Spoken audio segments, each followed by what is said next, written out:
सभी को मेरा बेटा जी गुड इवनिंग।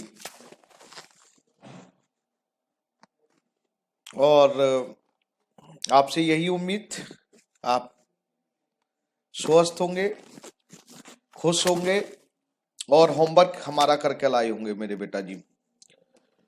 मैंने अभी एक मैसेज कन्वे किया था आप लोगों को, व्हाट्सएप मैसेज दिया था कि अगर आपको कोई प्रॉब्लम है क्वेश्चन में, तो केवल एक बच्चे ने मेरे को मैसेज कन्वे किया, मैसेज दिया मोहम्मद कैफ ने कि जी मेरे दोनों ही क्वेश्चन नंबर 21 और क्वेश्चन नंबर 23 दोनों ही क्वेश्चन नहीं हुए हैं सर, हुए हैं पर गलत हुए हैं, मतलब आंसर नहीं आ रहा है।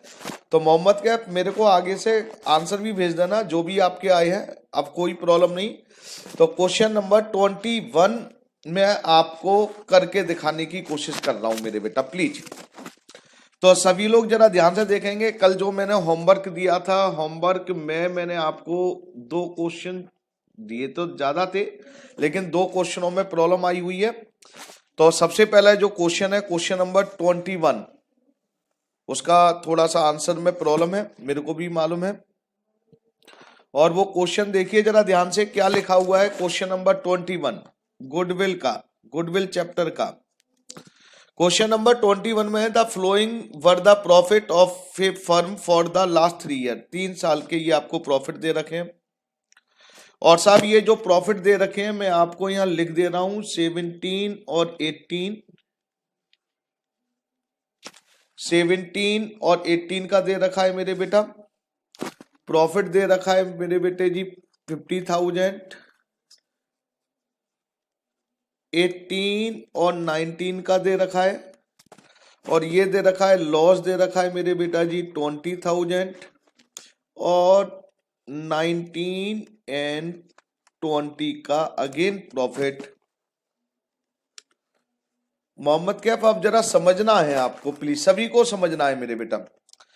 लाइन क्या लिखी हुई है, during the year 2019 and 20 there was a loss of rupees. ध्यान से सुनना है, लॉस लिखा हुआ है, लॉस ऑफ रुपीज 30,000 और साफ साफ लिखा है ड्यू टू फायर।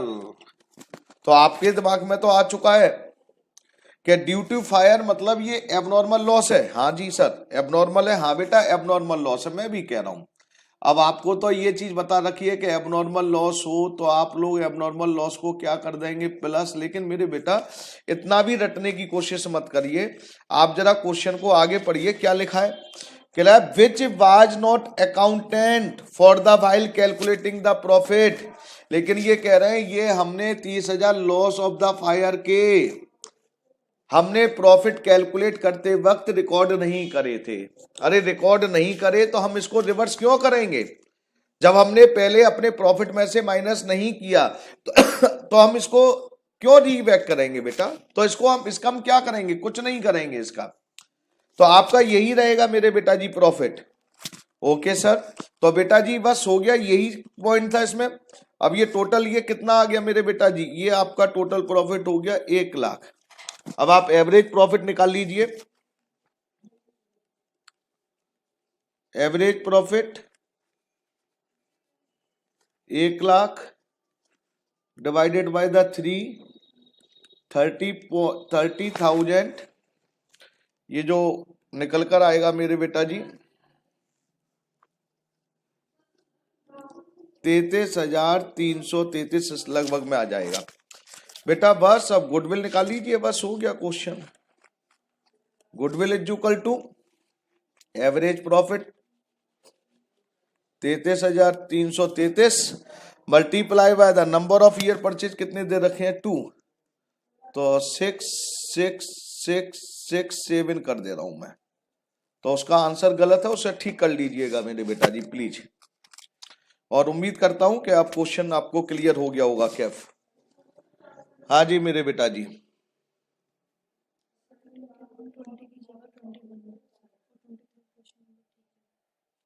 क्या चीज, क्वेश्चन नंबर 21 की जो है सेकेंड ईयर की जो अमाउंट है 20 की जगह 21 है।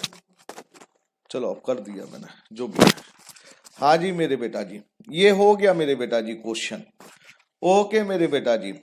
अब मैं एक बार सभी को फिर कह रहा हूं, जरा ध्यान से सुनेंगे मेरे बेटा। कैफ आपने मेरे को बोला था 23 भी नहीं हुआ है सर, तो मैं एक बार सभी को कह रहा हूं, प्लीज एक बार क्वेश्चन आपको मैं 2 क्वेश्चन होमवर्क में दे रहा हूं आज। क्वेश्चन नंबर 1 दे रहा हूं 22 और एक दे रहा हूं क्वेश्चन नंबर 23। ये दोबारा दे रहा हूं आपको ये होमवर्क दे रहा हूं, आप ईमानदारी से क्वेश्चन करेंगे मेरे बेटा। और आपको फिर मैं एक बात और बताने की कोशिश कर रहा हूं, क्वेश्चन नंबर 22 थोड़ा मैं आपको समझाने की भी कोशिश कर रहा हूं।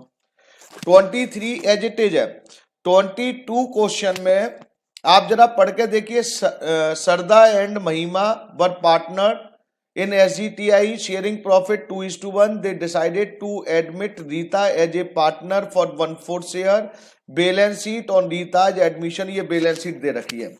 सर क्या कर रहे हैं आप बेटा, ये क्वेश्चन नंबर 22 आपको समझा रहा हूं मैं, ये आपको होमवर्क दे रहा हूं, ईमानदारी से करना। कल मैं फिर आपसे पूछूंगा कि अब हुआ कि नहीं हुआ क्या। अब जरा ध्यान से देखिए क्या कह रहे हैं। द एनुअल एवरेज प्रॉफिट, आपको एनुअल एवरेज प्रॉफिट मतलब एवरेज प्रॉफिट गिवन है, मैं कुछ हेल्प करके जा रहा हूं आपको। कितना गिवन है साहब, 20,000। फिर कह रहे हैं each partner is also given A salary. आप कितने पार्टनर हैं आप डिसाइड करिए, यहां से सैलरी माइनस कर देते हैं। Okay sir. They money could be invested in the bank 4 year at the rate of 10%, considering 2% as fair compensation for the risk involved in the firm।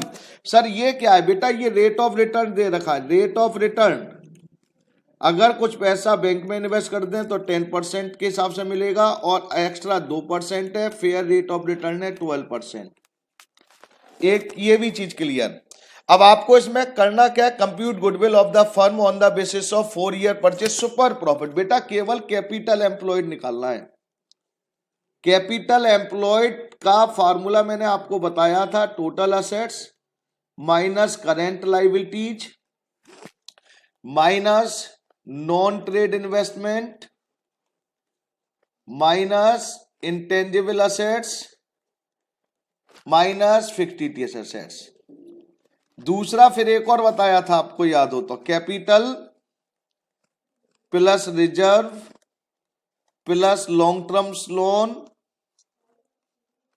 और यही तीनों चीजें minus non trade investment intangible assets minus fictitious assets.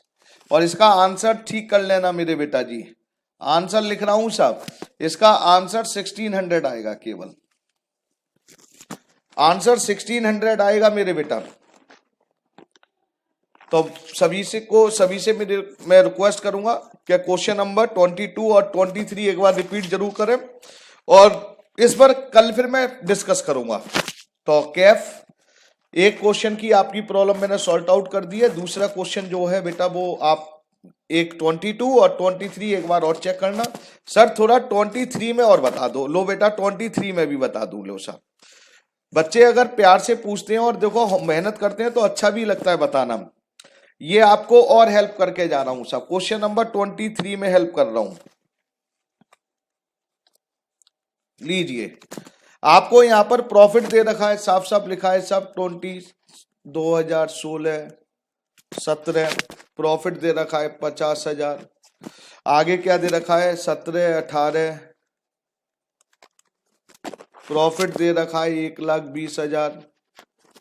फिर कह रहे हैं जी 18 और 19 का भी प्रॉफिट है 1,80,000।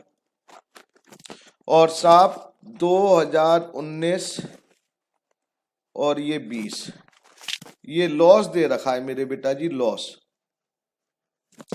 और आगे अब क्या कह रहे हैं, अब जरा ध्यान से देखिए बेटा जी please. Repair to car amounting to ₹50,000 was wrongly debited to vehicles account. अब ध्यान से सुनना क्या कहना चाह रहे हैं यार, आप रटने में लगे रहते हैं, अच्छा नहीं है बेटा। हमने कोई कार रिपेयर करवाई थी, तो मैं आपसे ही पूछना चाह रहा हूं वो रिपेयर जो करवाई थी वो खर्चे आपके क्या है, एक्सपेंस है क्या, मतलब रेवेन्यू नेचर का एक्सपेंस है क्या कैपिटल नेचर का है। कहने का मतलब P&L में जाएंगे क्या बैलेंस शीट में जाएंगे। P&L में रेवेन्यू नेचर के जाते हैं और बैलेंस शीट में कैपिटल नेचर के। तो साहब ये तो रिपेयर है ना, तो मेरे बेटा ये पी&एल में आना चाहिए था, ये पी&एल अकाउंट में लिखना चाहिए था, लेकिन हमने क्या कहते हैं, बाज wrongly debited to vehicles. Vehicle का मतलब हमने यहां पर कोई बैलेंस शीट में हमारे व्हीकल्स होंगे, बैलेंस शीट, और यहां पर हमने बैलेंस शीट में डेबिट कर दिया, मतलब व्हीकल्स में डेबिट कर दिया, मतलब गलती से पी&एल में दिखाना चाहिए था लेकिन बैलेंस शीट में लिख दिया। गलती हो गई कि नहीं हो गई? है एक्सपेंस रेवेन्यू नेचर का दिखा दिया कैपिटल का। और देखिए तारीफ क्या कह रहे हैं और आगे क्या कह रहे हैं साहब, 1 मई 2019 को परचेज करा था, on which depreciation by 12% on straight line method. तो बेटा 1 मई का मतलब क्या है? 1 मई का मतलब किस ईयर में परचेज करा था? 2018 और 19 में करा था क्या 2019 और 20 में करा था? तो बेटा जी, तो मैं जहां तक समझ रहा हूं किस ईयर में करा था मेरे बेटा जी? ये करा था मेरे बेटा जी 2019 और 20 में, क्योंकि 2019 ये आपकी 1 अप्रैल से स्टार्ट होती है और 31 मार्च 1920 यह खत्म होती है। तो बेटा अप्रैल के बाद मई इसी ईयर में आएगा, कहने का मतलब 4th ईयर की बात हो रही है। तो इन्होंने क्या करा, अब इसमें डेप्रिसिएशन भी लगाया होगा साहब, क्योंकि जब इन्होंने असेट्स मान ही ली, कैपिटल नेचर का मान लिया, तो इन्होंने डेप्रिसिएशन भी लगाया होगा। डेप्रिसिएशन कितना लगाया होगा? 12%। कितने महीनों का आप बताइए साहब? तो बेटा कितने महीनों का? 1 मई से लेकर 31 मार्च, तो केवल कितने महीने? केवल एक महीना निकाल दीजिए, 11 महीने का। तो 50,000 का क्या कर रहा हूं मैं, आपको समझा रहा हूं, 50,000 का 12% और बेटा 11/12 लीजिए, जहां तक ये आ गया 5500 आ गया साहब। तो इन्होंने डेप्रिसिएशन भी करा होगा, और ये डेप्रिसिएशन तो आपने पी&एल में भी दिखाया होगा, और डेप्रिसिएशन दिखाने के बाद फर्म में नेट लॉस आया था, लॉस कितना आया था? 70,000। ये है क्वेश्चन। अब आपको ठीक करना है, प्रॉफिट रेक्टिफाइंग करना है सब। 70,000 ये आपको देखिए ये क्वेश्चन में गिवन है।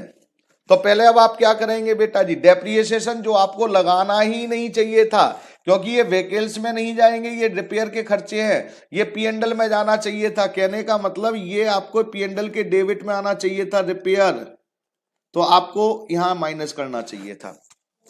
और डेप्रिसिएशन जो आपने गलती से माइनस कर दिया था उसको प्लस करना है। तो क्या करना चाहिए, 70,000 में प्लस कर दो, क्योंकि लॉस है। कितने प्लस कर दो? 50,000, और माइनस कर दो 5,500। ये जो निकल कर आएगा वो प्रॉफिट होगा आपका। सर इधर से बताओ जरा, इधर से कैसे कर सकते हैं? तो देखो मैं बताता हूं, इधर देखो, नेट लॉस जब आपने ये करा होगा, अब रेक्टिफाइंग करना है तो नेट लॉस तो आपका मेरे बेटा जी इधर दिखा दिया, नेट लॉस 70,000। अब रेक्टिफाइंग करना है तो जो 50,000 गलती से आपने कर दिए तो पी&एल के डेबिट में ही जाने चाहिए ना। तो किस नाम से? रिपेयर के नाम से। तो रिपेयर के नाम से कितने बेटा जी? 50,000। और जो डेप्रिसिएशन के ये गलती से पहले लगा दिए थे, इनको ठीक करना है, तो यहां पर पहले डेबिट करा होगा, अब क्रेडिट हो जाएगा, तो क्या कर देना है? माइनस कर देना है डेप्रिसिएशन के नाम से। तो ये रेक्टिफाइंग हमारा प्रॉफिट इस तरह से निकल आएगा। फिर क्वेश्चन आपका जैसे था वैसे करना है, फिर कोई चेंज नहीं होना है।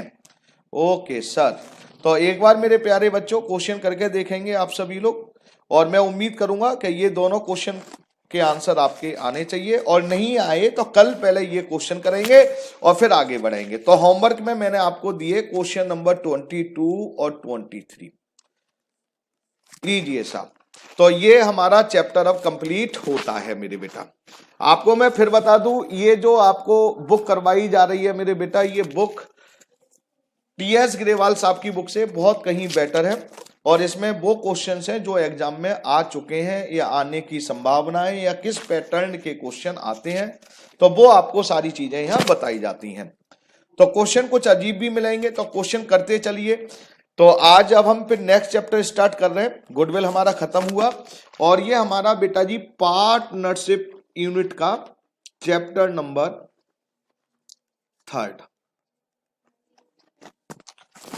और ये चैप्टर जो हमारा 3 है उसका नाम क्या है मेरे बेटा जी, नाम भी बता लिख दे रहे हैं, नाम है मेरे बेटा जी चेंज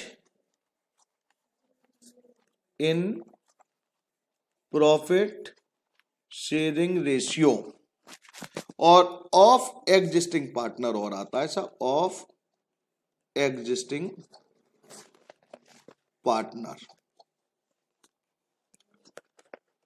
ये चैप्टर का नाम है। लेकिन साहब बात ये आती है, सर ये चैप्टर का नाम हाथों गया लिख दिया बात खत्म हो गई, इतने से नहीं, इतने से बात खत्म नहीं होती है मेरे अकॉर्डिंग। ये कहां से आया क्या हुआ ये भी मैं बताऊंगा। चैप्टर का नाम तो change in profit sharing ratio है, लेकिन एक्चुअल इस टॉपिक का जो नाम है वो नाम मैं लिख रहा हूं, अब जरा ध्यान से देखेंगे मेरे बेटा जी। नाम क्या है इस टॉपिक का, इस टॉपिक को कैसे क्या हुआ तो वो आप समझ लीजिए। इस चैप्टर इसका टॉपिक का नाम है रिकंस्टिट्यूटेड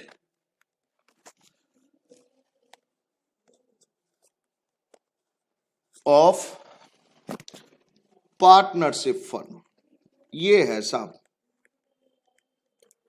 अब आप समझे तो ज्यादा अच्छा रहेगा।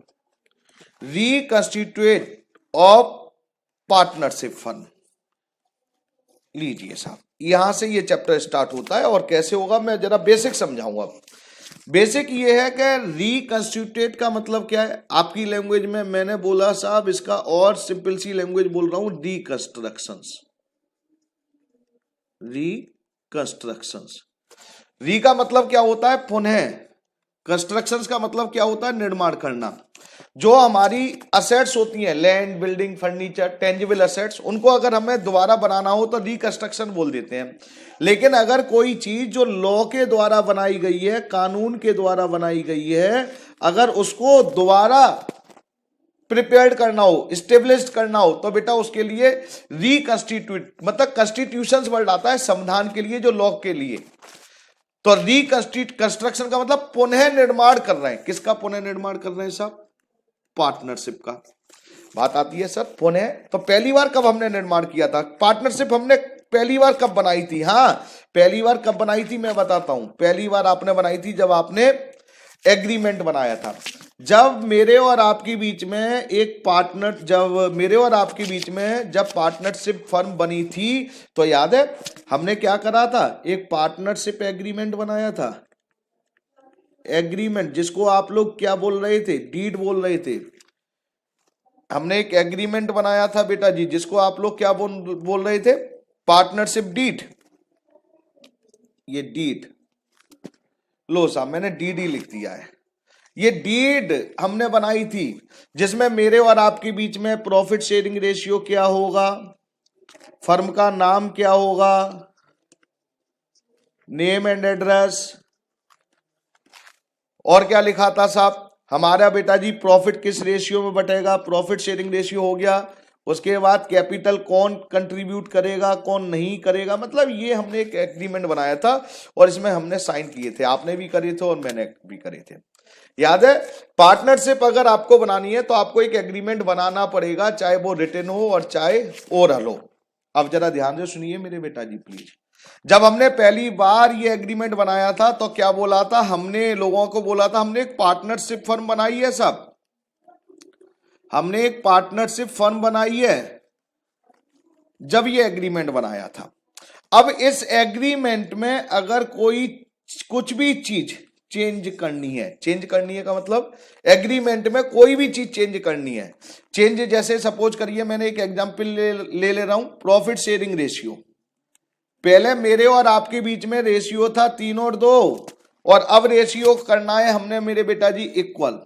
तो क्या यही एग्रीमेंट हमारा काम करेगा, आता है नहीं सर, ये एग्रीमेंट कैसे काम करेगा, तो इसको हमें कैंसिल करना पड़ेगा और इसकी जगह फिर हमने क्या करना पड़ेगा, इसकी जगह फिर हमने एक एग्रीमेंट फिर एक नया बनाना पड़ेगा। तो हम क्या करें बेटा, जैसे ही हमने एक एग्रीमेंट नया बना दिया उसे बोलेंगे रिकंस्टिट्यूटेड ऑफ पार्टनरशिप। मतलब पार्टनरशिप पहले हमने कैंसिल करी, एग्रीमेंट खत्म होते ही क्या हुआ कि हमारी पार्टनरशिप फर्म खत्म और एक दोबारा हमने एग्रीमेंट बना दिया, तो एक दोबारा हमने पार्टनरशिप फर्म का निर्माण कर दिया, तो उसे बोलते हैं रिकंस्टिट्यूटेड ऑफ पार्टनरशिप फर्म। तो पहले रिकंस्टिट्यूटेड का मतलब एनी चेंजेज, अगर मेरे और आपके रिलेशन में कोई भी चेंज हो जाए, any changes in relation among partners called reconstitute of partnership. मेरे और आपके बीच में अगर कोई चेंज हो गए, पार्टनर्स के बीच कोई रिलेशन में चेंज हुआ, तो उसे क्या बोलेंगे? उसे बोलेंगे मेरे बेटा रिकंस्टिट्यूट ऑफ पार्टनरशिप फर्म। तो पहले आपको यह समझना चाहिए रिकंस्टिट्यूट ऑफ पार्टनरशिप फर्म, ये पूछ लिया जाता है कि what is the meaning of reconstitute. तो मैं उम्मीद कर रहा हूं कि इसका मीनिंग, इसकी डेफिनेशन मैंने ये लिखी हुई है, any changes in relation among the partners called reconstitute of partnership firm.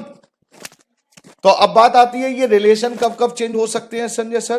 तो ये रिलेशन मेरे बेटा जी कब कब चेंज हो सकते हैं, उन्हें क्या बोला जाता है? उन्हें बोला जाता है मेरे बेटा ओकेजन। लीजिए साहब, मैं ये भी लिख दे रहा हूं, occasion when A partnership firm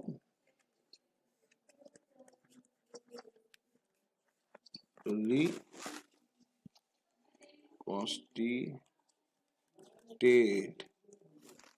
वो कौन कौन से ओकेजन होते हैं जब हमारी पार्टनरशिप फर्म को रिकंस्टिट्यूट कर सकते हैं? तो मेरे बेटा जी कौन कौन से होते हैं मेरे बेटा जी? पहला, अब जरा ध्यान से देखिए, first change in profit sharing ratio, जो भी मैंने बताया था, change in profit sharing ratio. Second, admission of new partner. तीसरा, retirement of partner. Fourth, death of partners. Fifth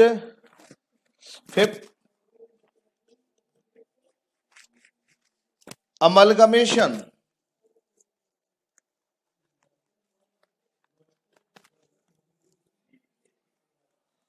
partnership firm. Sir इसको एक बार समझाओ। हाँ बेटा समझाऊंगा, चिंता मत करिए मेरे बेटा। मैंने कहा आपके एग्जिस्टिंग एग्रीमेंट, मतलब आपने एक एग्रीमेंट बनाया था, जरा ध्यान से सुनना है मेरे बेटा प्लीज, और एक और एग्रीमेंट बना दे रहा हूं। ये आपका ओल्ड एग्रीमेंट है, ओल्ड डीड है, और ये आपकी न्यू डीड है। मैं आपसे पूछूंगा क्या पुरानी डीड काम करेगी क्या नहीं करेगी? देखिए चेंज वाला क्लियर है कि पहले हमने क्या करा था, हमारी पार्टनरशिप फर्म में मेरा और आपका रेशियो था 2:3, और अब रेशियो हमें चेंज करना है, और चेंज कर करना है 1:1। तो बेटा हमारी ये पुरानी डीड काम नहीं करेगी। जब पुरानी डीड नहीं काम करेगी तो हमें एक न्यू डीड, नई डीड बनानी पड़ेगी, जिसमें हमें प्रॉफिट शेयरिंग रेशियो चेंज करके लिखना है 1:1। जैसे ही नई डीड बनेगी हमारी फर्म का रिकंस्टिट्यूशन हो गया। तो जब प्रॉफिट शेयरिंग रेशियो चेंज होता है तब हमारी फर्म का रिकंस्टिट्यूशन होता है। एडमिशन ऑफ न्यू पार्टनर, ये डीड हमारे दो पार्टनर के बीच बनी थी साहब। मैं कह रहा हूं साहब, एक मैं संजय और एक मेरे बेटा जी मयंक, ये संजय और मयंक के बीच पार्टनरशिप डीड बनी थी। और साहब सपोज करिए अब एक स्टूडेंट, मतलब एक दोस्त और आ गया हमारा, मतलब अब एक ज्वाइन कर रहा है, तो ये डीड काम करेगी पुरानी? नहीं सर, ये नहीं करेगी। इसके लिए ये एग्रीमेंट अब बनाना पड़ेगा 3 के बीच, संजय के बीच, मयंक के बीच, और मेरे बेटा जी एक और हम मान ले रहे हैं डब्लू, क्योंकि अभी कुछ मिनट बाद इसको मारूंगा मैं। संजय, मयंक और डब्लू, मतलब नए पार्टनर का के लिए एक अलग डीड बनेगी। अब क्या हुआ नेक्स्ट, अब बेटा जी संजय, मयंक, डब्लू, ये 3 पार्टनर काम करते थे।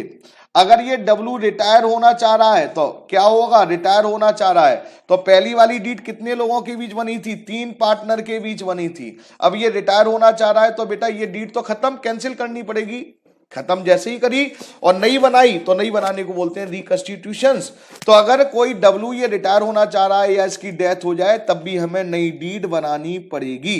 सर इसका मतलब हम ये कह सकते हैं कि जब हमें पुरानी डीड को खत्म कर कर नई डीड बनानी है तो हम उसे रिकंस्टिट्यूशंस बोल सकते हैं। हाँ बोल सकते हैं मेरे बेटा, उसको बोल सकते हैं।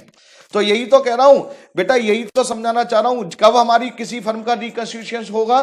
Change in profit sharing ratio, admission of new partner, retirement of the partner, death of the partner, amalgamation. Sir ये क्या होता है अमलगमेशन? बेटा ये अमलगमेशन मैंने गुडविल में भी बताया था। अमलगमेशन का मतलब होता है दो फर्म जब मिलकर काम करती हैं, एकीकरण, मिलकर काम करना। ये समझ लीजिए, मैं ऐसे समझा दे रहा हूं कि एक ये डीड है एक्स और वाई की और ये डीड है ए और बी की। मतलब दो फर्म है, इस फर्म को एक्स और वाई दो पार्टनर चला रहे हैं और ये बेटा जी ए और बी ये दो पार्टनर चला रहे हैं।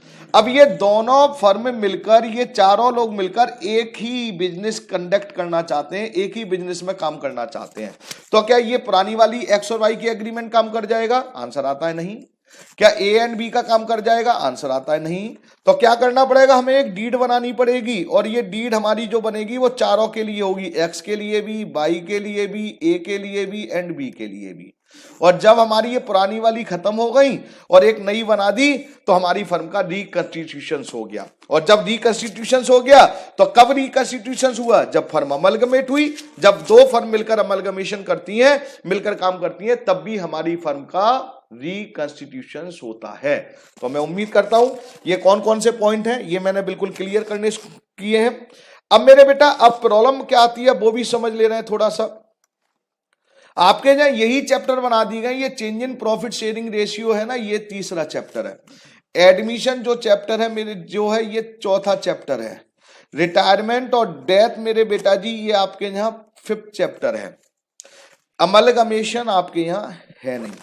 तो इसका मतलब हमें 3 चैप्टर पढ़ने हैं। तो तीनों चैप्टर अब किसके पार्ट हैं? रिकंस्टिट्यूशंस। तो मैंने अभी जो जोड़ दिया है अपनी बातों का किस पे दिया है? रिकंस्टिट्यूशंस। क्योंकि बच्चों को यही नहीं समझ में आता कि रिकंस्टिट्यूशंस क्या होता है। तो रिकंस्टिट्यूशंस का मीनिंग क्लियर हो गया, कब कब रिकंस्टिट्यूशंस होता है ये भी बता दिया। और ये तीनों चैप्टर किसके पार्ट है? रिकंस्टिट्यूशंस ऑफ पार्टनरशिप फर्म के पार्ट हैं। तो इसमें अब हमने कौन सा पढ़ना है बेटा? ये change in profit sharing ratio पढ़ना है। ओके सर, तो अब हमारा चैप्टर स्टार्ट हुआ change in profit sharing ratio. तो मेरे बेटा प्लीज लिखना शुरू करिए, चेंज इन प्रॉफिट शेयरिंग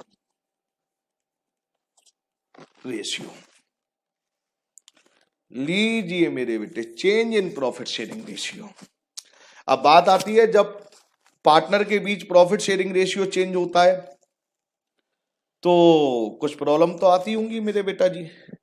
तो मैं लिखवा रहा हूं, सभी लोग लिखेंगे। फ्लोइंग व्हेन, लिख दे रहा हूं जी, when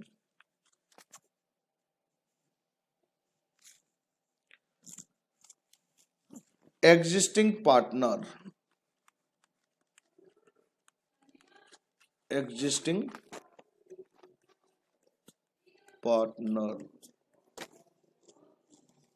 change your profit sharing ratio, then following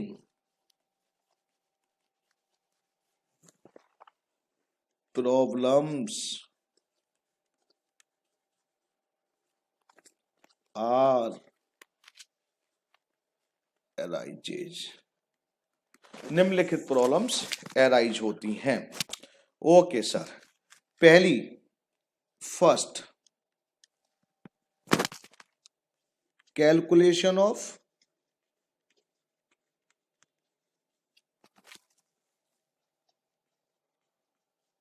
sacrifice and gaining ratio.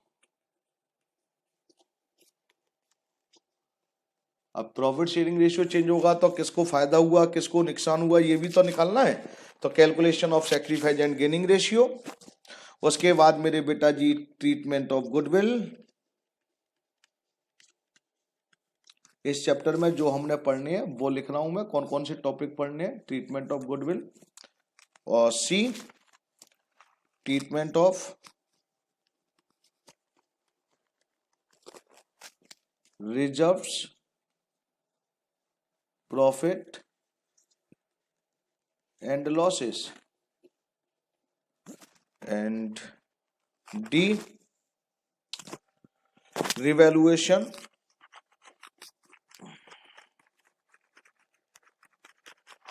Of assets and liabilities. तो इस चैप्टर में मेरे बेटा जब पार्टनर के बीच प्रॉफिट शेयरिंग रेशियो चेंज होता है तो ये प्रॉब्लम आएंगी। Calculation of sacrifice and gaining ratio, treatment of goodwill, treatment of reserves, profit and losses, revaluation of assets and liabilities.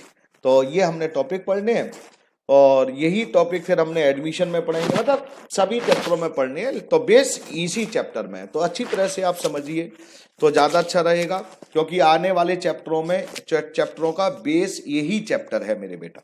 Okay sir, तो चलिए साहब आगे चलते हैं। तो पहला पॉइंट अब डिस्कस करेंगे। कौन सा पॉइंट सर डिस्कस करेंगे बेटा जी? Calculation of sacrifice and gaining ratio, ये पॉइंट डिस्कस करने जा रहे हैं। तो चलते हैं साहब नेक्स्ट पेज पर। आइए साहब लिखिए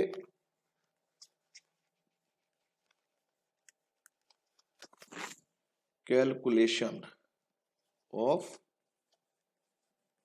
sacrifice ratio and gaining ratio.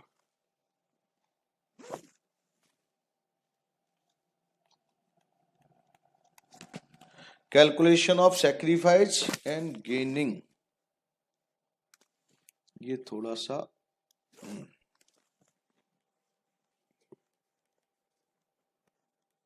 Gaining ratio लीजिए साहब।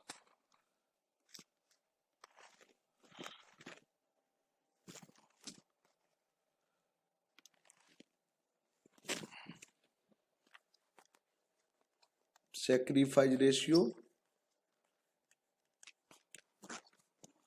और ये मेरे बेटा जी गेनिंग रेशियो।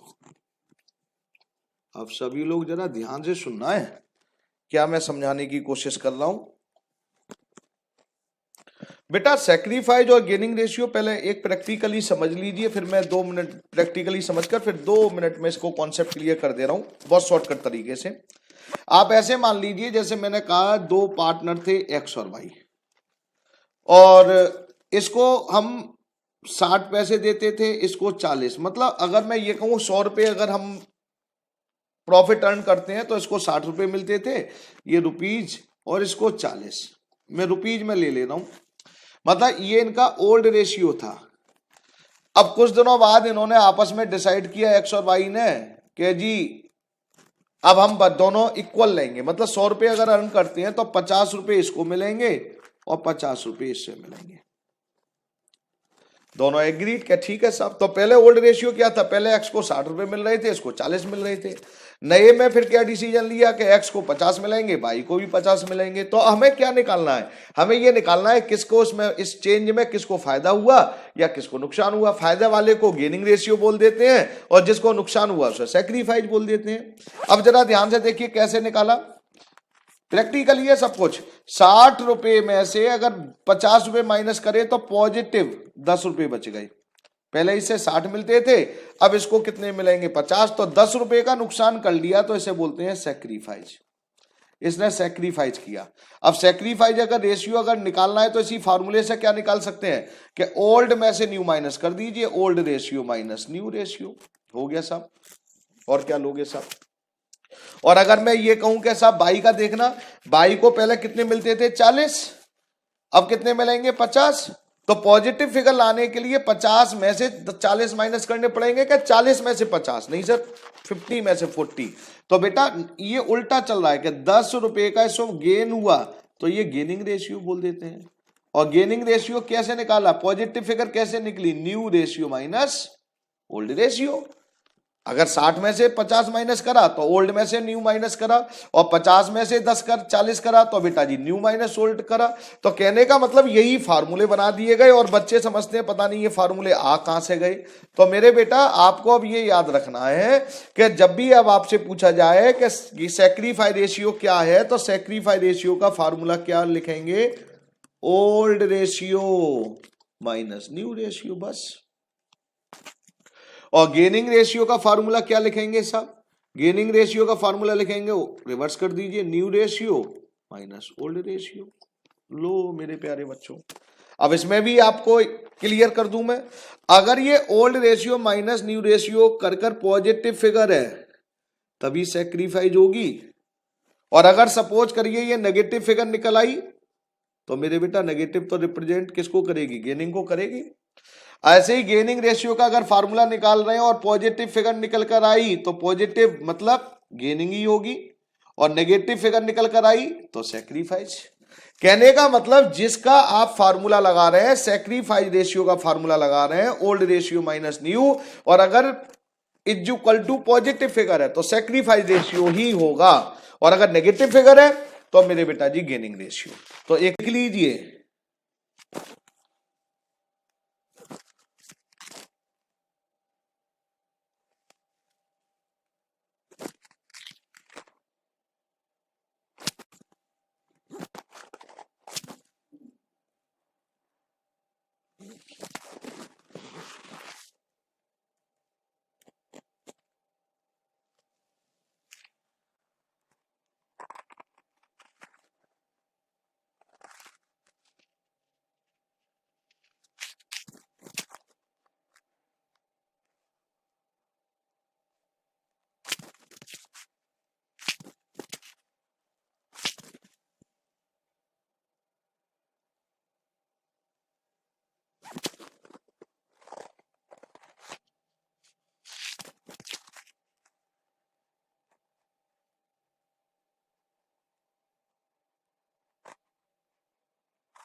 लीजिए साहब बच्चे मेरे से जुड़ रहे हैं, तो मैं क्या कर रहा था मेरे बेटा, डेफिनेशन लिख रहा था बेटा। तो हम इसको कह सकते हैं मेरे बेटा, लीजिए मैंने लिखना शुरू कर दिया, at the time of reconstitutions of firm, one or more partners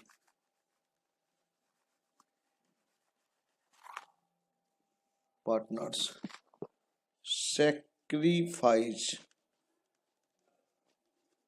of his share in favor of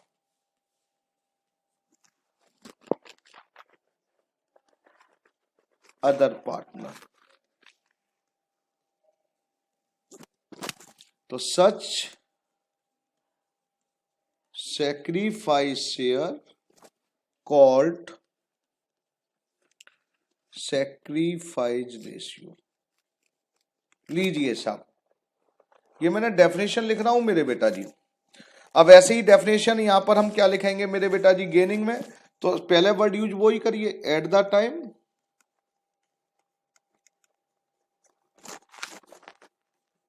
reconstitutions of partnership fund, one or more partner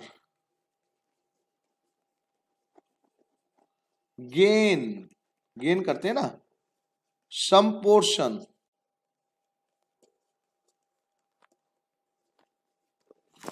या सम शेयर भी लिख सकते हैं मेरे बेटा, सम शेयर, लो शेयर लिख दे रहा हूं, some share of other partner, some shares from other partner मेरे बेटा जी, when one or more partner gains some share from other partner, so such gain share called gaining ratio। हो गया साहब। एक और मैं आपको डिफरेंस बताऊंगा आज, दो हो गए, तीसरा और ले लो भैया जी। Sacrifice ratio used, it is used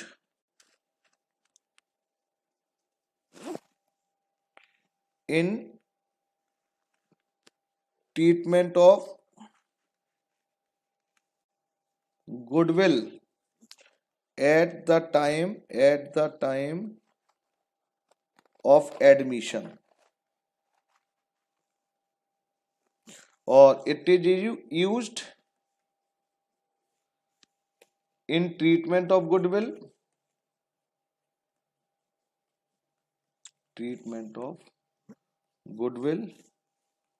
at the time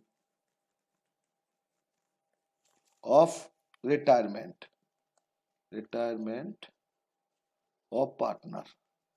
ये मैंने तीन इसलिए मैंने आपको बताया, कभी कभी डिफरेंस पूछ लेते हैं यार, एक छोटा सा क्वेश्चन दे दिया क्या वो डिफरेंस बताइए, तो डिफरेंस आपको आने चाहिए। पहले में आप फॉर्मूला लिखिए, sacrifice ratio is equal to old ratio minus new ratio.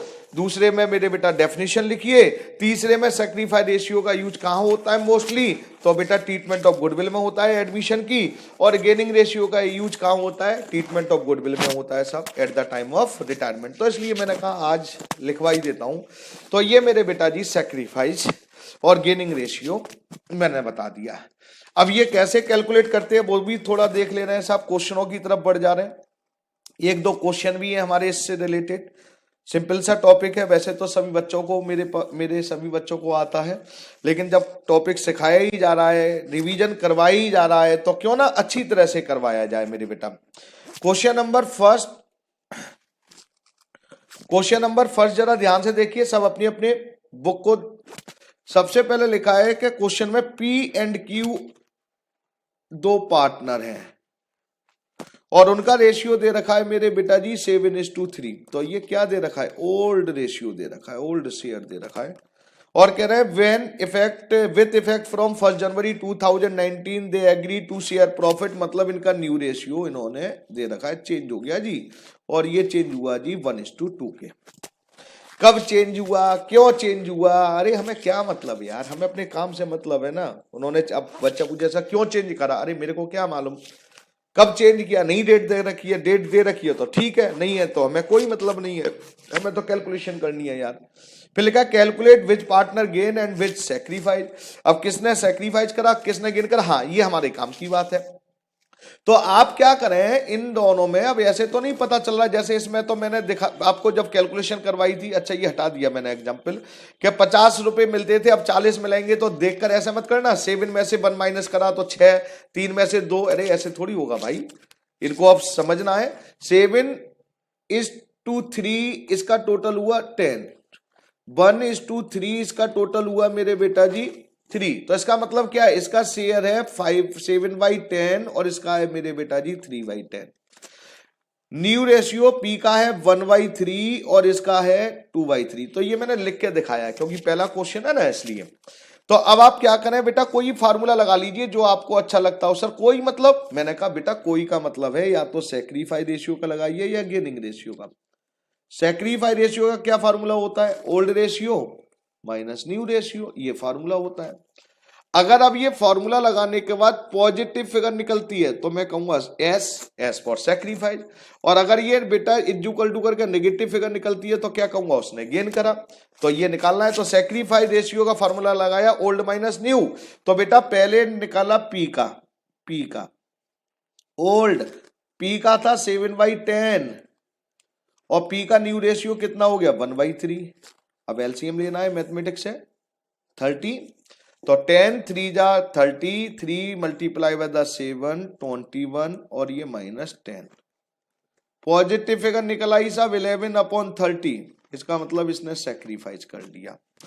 Q का निकालते हैं, वैसे यही आएगा माइनस में 11/30, क्योंकि दो पार्टनर होते हैं तो सेम ही निकलना चाहिए। देखिए ओल्ड इसका है 3/10 माइनस 2/3। एलसीएम अगेन कितना 30, तो 10 3 जा 30 और 3 मल्टीप्लाई बाय द 3 9 आ गया सब। इसका देखना भैया कितना निकला 3, ये आ गया सर 20 आ गया, मैं बिना पूछे लिख दे रहा हूं माइनस। तो माइनस रिप्रेजेंट करना जरूरी नहीं है, यहां पर 11/30 आया, मैंने लिख दिया गेन। तो किसने गेन करा सर माइनस लिख दें तो अरे तब भी कोई फर्क नहीं पड़ता है यार, हमें कोई मैथमेटिक्स थोड़ी पढ़ा रहे हैं, हमें तो अकाउंट्स पढ़ा रहे हैं, अकाउंट्स में प्लस माइनस थोड़ी दिखा रहा हूं, मैं तो सेक्रीफाइस और गेन पढ़ाना है।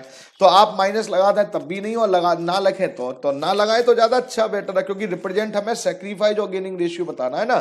तो which partner sacrifice P, which partner are gains Q। तो ये आपका आंसर है, Q ने गेन करा और P ने सेक्रीफाइस। ओके सर एक क्वेश्चन और कराएं। हाँ बेटा एक और कर दे रहा हूं बस, फिर मेरा काम खत्म। क्वेश्चन नंबर 2 पर आ जाइए, इसमें भी ऐसा ही कुछ है। इसमें ये मैं उन बच्चों के लिए कर रहा हूं जो बिल्कुल स्टार्टिंग से कर रहे हैं सिलेबस। मैं आपको प्रॉमिस कर रहा हूं, आपने पीछे क्या किया नहीं किया अब आप मर्जी से ईमानदारी से कर लीजिए, आप सक्सेस हो जाएंगे। बेटा जी 532 ये इनका ओल्ड रेशियो गिवन है। फिर कह रहे हैं they decided to share future profit. अब इनका प्रॉफिट क्या हो गया, share future profit. New ratio मेरे बेटा जी हुआ साहब, न्यू रेशियो हुआ साहब 3:3, 3:3 ये न्यू रेशियो हुआ। और कह रहे हैं विथ इफेक्ट ये हो गया calculate which partner gain and which sacrifice, यही निकालना है और कुछ नहीं निकालना है। तो मेरे बेटा अब मैं बोलो किसका फार्मूला लगाऊं सर अब लगाओ गेनिंग का लगाओ जरा। लो मैंने आपके अकॉर्डिंग कर दिया गेनिंग रेशियो। गेनिंग रेशियो का फॉर्मूला क्या होता है, new ratio minus old ratio. अब ध्यान रखना कुछ बच्चे कंफ्यूज हो रहे हैं, जब मैंने सेक्रीफाइस का फॉर्मूला लगाया था तो पॉजिटिव सेक्रीफाइस था और नेगेटिव गेन था। अब मैं गेनिंग रेशियो का फॉर्मूला लगा रहा हूं तो पॉजिटिव क्या होगा, गेन ही होगा। जिसका फॉर्मूला लगा रहे हैं और वो ही अगर पॉजिटिव है तो वो ही मानेंगे। तो गेनिंग और नेगेटिव निकला तो सेक्रीफाइस। ओके सर लीजिए साहब, पहले मैंने ई का निकाला गेनिंग रेशियो, न्यू रेशियो 3:3, ये हो गया 8 और ये हो गया 10। हाँ सर तो पहले का हो गया मेरे बेटा जी 3/8 माइनस 5/10, एलसीएम 40, 8 5 जा 40 और 5 मल्टीप्लाई बाय द 3 15, ये 10 4 जा 40 मल्टीप्लाई बाय द ये हो गया 20, माइनस का आ गया -4/40 और माइनस का आते ही इसको मैंने लिख दिया सेक्रीफाइस। माइनस की फिगर है, लो माइनस भी लगा दे रहा हूं। अब आगे देखिए ऐसे ही मैंने अब एफ का निकाला तो एफ का क्या निकला साहब, पेन चेंज कर ले रहा हूं। एफ क्या था साहब, न्यू 2/8 माइनस और 3/10। फिर एलसीएम लिया साहब, कितना लिया 40, तो 8 5 जा 40 मल्टीप्लाई बाय द 2 तो 10। ये कितना आएगा साहब 10 4 जा 40 तो 4 मल्टीप्लाई बाय द 3 12 माइनस, ये भी माइनस में, ये भी गेनिंग रेशियो का फॉर्मूला लगा रहे थे तो माइनस की figure sacrifice. Okay sir E F G का निकालते हैं साहब। न्यू क्या था मेरे बेटा जी 3/8 माइनस 2/10, अगेन एलसीएम 40 तो ये 8 5 जा 40 ये हो गया 15 10 ये हो गया 8। ये पॉजिटिव निकला साहब 7/40 पॉजिटिव निकला तो ये क्या हो गया गेन। तो इस क्वेश्चन में मैंने रिवर्स करा, फार्मूला इसमें सेक्रीफाइस का नहीं लगाया, गेनिंग रेशियो का लगाया। पहले वाले क्वेश्चन में मैंने फार्मूला किसका लगाया था, पहले वाले में लगाया था मैंने सैक्रिफाइस का, इसमें किसका लगाया मैंने, गेनिंग। तो पॉजिटिव फिगर हमारी गेनिंग रेशियो होगी और नेगेटिव सैक्रिफाइस होगी। तो बेटा मैं उम्मीद करता हूं अब आपको क्लियर हो गया होगा। मैं बहुत आराम से समझा रहा था, इसीलिए समझा रहा हूं कि ताकि कुछ बच्चे मेरे ऐसे भी हैं जो पहली बार क्लास ले रहे हैं, नए बच्चे हैं, और उनके माइंड में ये चीजें ना आए कि मेरे को क्लियर नहीं होगा। 101% आपको क्लियर होगा। और मैं जैसे कह चुका हूं कि ये जो बुक है ये अपनी ग्रेवाल सर की बुक से बेटर है, क्योंकि इसमें वो भी क्वेश्चंस हैं जो एग्जाम में आ चुके हैं और जो एक्सपेक्टेड क्वेश्चन है वो भी हैं। ये आपका बेटा जी खत्म हुआ साहब सैक्रिफाइस और गेनिंग रेशियो। तो हम टाइम यूज करेंगे साहब, क्योंकि सिलेबस भी बहुत है। तो आगे जरा ध्यान से देखिए, मैंने क्या कहा था, जब कोई पार्टनर का प्रॉफिट शेयरिंग रेशियो चेंज होता है तो हमें प्रॉब्लम किस किस में होती है। पहली प्रॉब्लम बताई थी calculation of sacrifice and gaining ratio, ये मैं समझा दिया, करवा दिया साहब, यही था सर, हाँ यही था। अब ट्रीटमेंट ऑफ गुडविल और पढ़ा दे रहा हूं, इसकी जनरल एंट्रियां तो बता ही सकता हूं ना आज। तो ट्रीटमेंट ऑफ गुडविल प्लीज सभी लोग जरा ध्यान से सुनेंगे और मेरे को कोऑपरेट करने की कोशिश करिए। जितना टाइम बच जाए आप ही का है वो टाइम, लीजिए मेरे बेटा जी। ट्रीटमेंट ऑफ, अब पहले समझिए, कुछ बच्चों को तो बहुत कंफ्यूजन होता है, समझ में ही नहीं आता कि क्या पढ़ रहे हैं। क्वेश्चन में पूछा जा रहा है ट्रीटमेंट ऑफ गुडविल, अब वो पता नहीं क्या सुपर प्रॉफिट, एवरेज प्रॉफिट। अरे पहले समझो बेटा ट्रीटमेंट का क्या मतलब है। ट्रीटमेंट का मतलब है वो आपसे क्या करवाना चाह रहे हैं, रिकॉर्डिंग करना चाह रहे हैं, रिकॉर्डिंग। रिकॉर्डिंग कैसे, किसमें रिकॉर्डिंग करवाना चाह रहे हैं, अकाउंट्स में कैसे रिकॉर्डिंग करेंगे। और अकाउंट्स में रिकॉर्डिंग करने के लिए आपको पहले जर्नल एंट्री डालनी पड़ेगी। जर्नल एंट्री मतलब ट्रीटमेंट जब भी आ जाए तो आप क्या समझेंगे, ट्रीटमेंट जर्नल एंट्री डालने की कह रहे हैं सर और क्या। अरे हाँ मैं वही तो बता रहा हूं, एक वर्ड आता है कैलकुलेशन और एक वर्ड आता है बेटा जी वैल्यूएशन।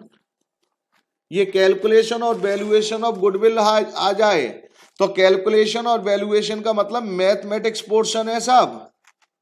ये आपसे गुडविल कैलकुलेट करना चाह रहे हैं, किससे, एवरेज प्रॉफिट मेथड से, सुपर प्रॉफिट मेथड से, कैपिटलाइजेशन मेथड से। तो जब कैलकुलेशन और वैल्यूएशन आ जाए तो समझ लेना कि ये गुडविल के मेथड है, मैथमेटिक्स पोर्शन है, जो मैंने आपको ये चैप्टर 2 में पढ़ाया था। लेकिन अब मैं क्या पढ़ा रहा हूं, क्या मैं कैलकुलेशन पढ़ा रहा हूं, क्या मैं वैल्यूएशन पढ़ा रहा हूं, नहीं सर। फिर क्या पढ़ा रहा हूं, ट्रीटमेंट पढ़ा रहा हूं। ट्रीटमेंट भी किस में पढ़ा रहा हूं, कौन से चैप्टर में पढ़ा रहा हूं, change in profit sharing ratio में। क्योंकि ट्रीटमेंट ऑफ गुडविल ये हर चैप्टर में अलग अलग है, एडमिशन में अलग है, रिटायरमेंट में अलग है। तो इसलिए ट्रीटमेंट ऑफ गुडविल पढ़ा रहा हूं किस चैप्टर में बेटा, change in profit sharing ratio में। और ट्रीटमेंट का मतलब जैसे मैंने बताया क्या कर रहा हूं, क्या मैं वैल्यू करूंगा, नहीं सर। क्या करूंगा, जर्नल एंट्री डालना सिखा रहा हूं। तो मैं उम्मीद करता हूं पहले ये मेरा समझ में आ गया होगा ट्रीटमेंट का मतलब क्या है। क्योंकि देखिए बेसिक है आपका, छोटे छोटे मासूम प्यारे बच्चे हैं, शुरुआत है। 11th में इतना नहीं था, लेकिन 12th में तो अब आपको एक एक चीज सिखानी तो पड़ेगी ना मेरे बेटा। ट्रीटमेंट, अब ट्रीटमेंट में भी समझ लीजिए छोटी छोटी 2 एंट्रियां आपको ध्यान रखनी है बस। एक आपको ध्यान रखना है, व्हेन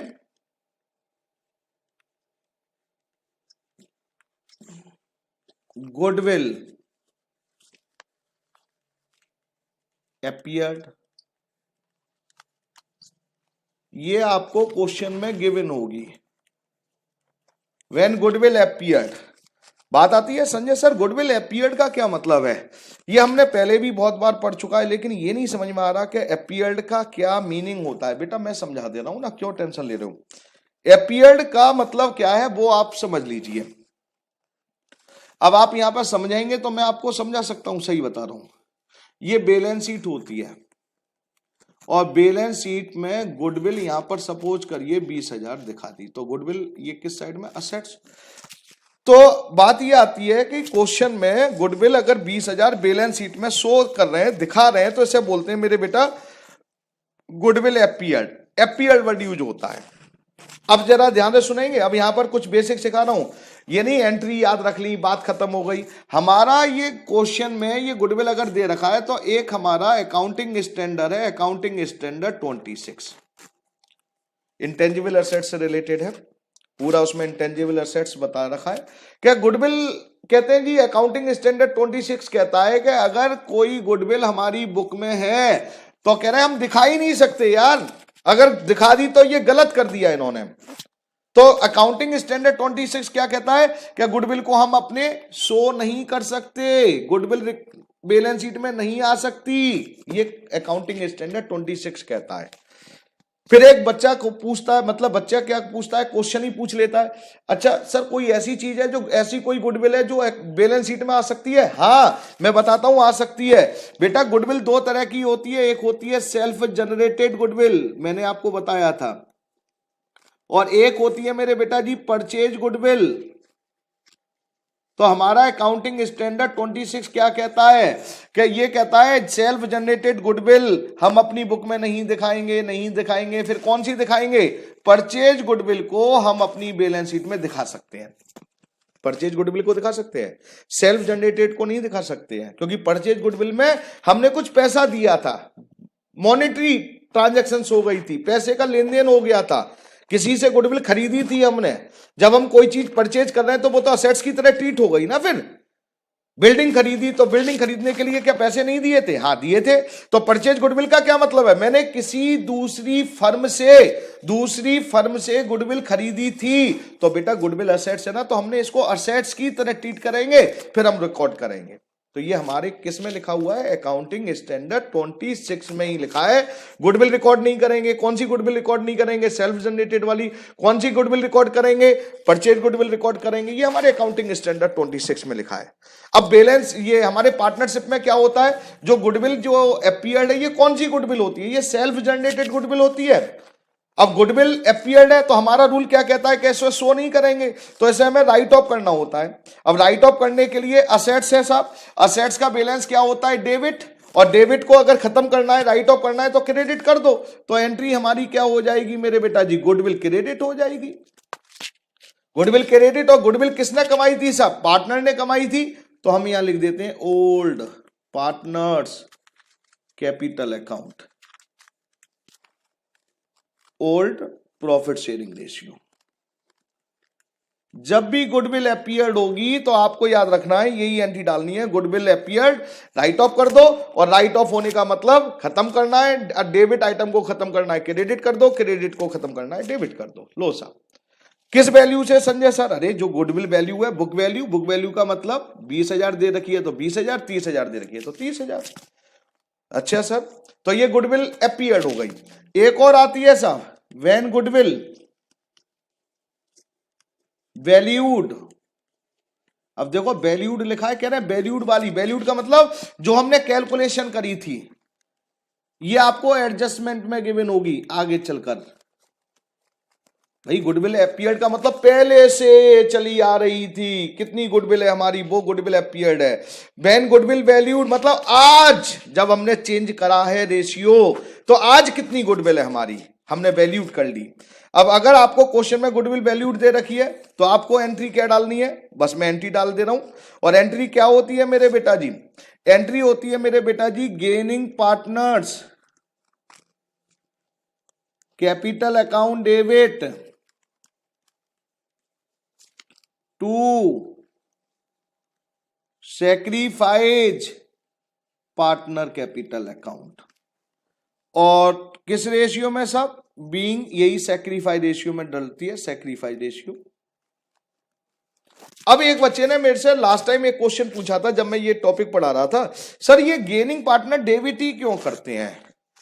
भाई सिंपल सी बात है यार, आप खुद सोचो, अगर हम में और आप पार्टनर हैं और मेरा कोई चीज का नुकसान हो रहा है, मैं अपना शेयर सैक्रिफाइस कर रहा हूं, मैं अपना शेयर आपको दे दे रहा हूं, तो जब आपको मैं शेयर दे रहा हूं तो बदले में कुछ तो लूंगा ना। तो आप देने वाले हैं और मैं लेने वाला हूं, जिससे हमने लेना है उसे डेबिट कर दो, जिसको देना है उसको क्रेडिट कर दो यार। तो इसमें कौन सा प्रॉब्लम आ रही है? ये एंट्री तो मैं पहले चैप्टर से कहता चला रहा हूं फंडामेंटल में, कि जिससे लेना हो उसे डेबिट करो, जिससे देना हो क्रेडिट करो। तो फर्म किससे लेगी बेटा? गेनिंग, जिसने गेन करा उससे कहेगी भाई कि देखो एक पार्टनर ने सैक्रिफाइस किया है तो उसके बदले आपको पैसे देने पड़ेंगे, तो जिसने गेन करा है उससे ले लीजिए, जिसको देना है दे दीजिए। Gaining to sacrifice. और आपको यह भी बता दूं, यही एंट्री है पूरे पार्टनरशिप में गुडविल की, और यही एंट्री चेंज होती चली जाती है, नाम चेंज होते चले जाते हैं, मैं क्लास में बताता चलूंगा, आप चिंता मत करिए। तो फिलहाल आपको याद रखना है गुडविल अपीयर्ड, मतलब इसमें treatment of goodwill in change in profit sharing ratio में 2 एंट्री याद रखनी है। पहली कौन सी? Goodwill appeared, old partner capital account debit to goodwill. दूसरी, जब गुडविल वैल्यूड की जाएगी तो gaining partner capital account debit to sacrifice partner. अगर क्वेश्चन में अपीयर्ड दे रखा है तो अपीयर्ड की डालेंगे, वैल्यूड दे रखी है वैल्यूड की डालेंगे, दोनों गिवन है तो एंट्री दोनों की डालेंगे। अब बात आती है संजय सर, ये क्वेश्चन में गिवन होगा अपीयर्ड वैल्यूड? हाँ मेरे बेटा, साफ साफ शब्दों में लिखा होगा, तो आपको टेंशन लेने की जरूरत नहीं है।